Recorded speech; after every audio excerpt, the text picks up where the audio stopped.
Two teams who are in. First, we're going to take a look at Georgia. The Bulldogs find themselves in a rather peculiar situation among bubble teams.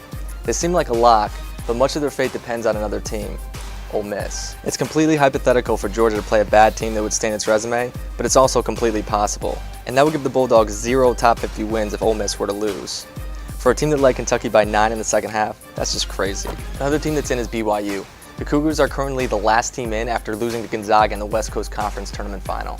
It's not exactly a great spot, as they'll be rooting against other bubble teams for the next 4 days. BYU barely snuck into the field last season and had a much better profile. But last year's bubble teams were also much better. Look, I want to see Kyle Collinsworth and Tyler Hawes play in the big dance just as much as anyone. But just because BYU is playing great basketball right now, doesn't mean that their profile is great enough for the NCAA tournament. Two teams who are out. First, let's look at Illinois. The Illini have some work to do to go dancing. They'll need to beat Michigan tonight to steer in the right direction. A loss would end their tournament hopes. Illinois has an RPI of 61 and a strength of schedule of 57. So however the committee looks at the Big Ten will determine how it looks at the Illini. A win would put Illinois against Wisconsin, where the point spread would actually matter.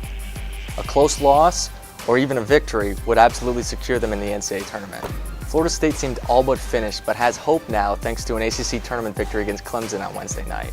If FSU beats Virginia, and that's a big if, and some other bubble teams stumble, well, we're looking at a team that will be heavily dissected by the selection committee. Now, the Seminoles could go ahead and win the whole ACC tournament, but obviously that's much easier said than done. Notre Dame has a very, very interesting resume, and that's because of their non-conference schedule. It ranks 320th out of 351.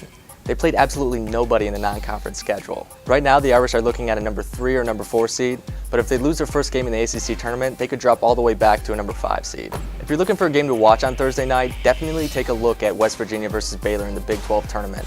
Both these teams are elite, and they highlight how great the Big 12 was this season. It was an absolute gauntlet. Both of these teams could be playing in the Elite 8 when we get there in March.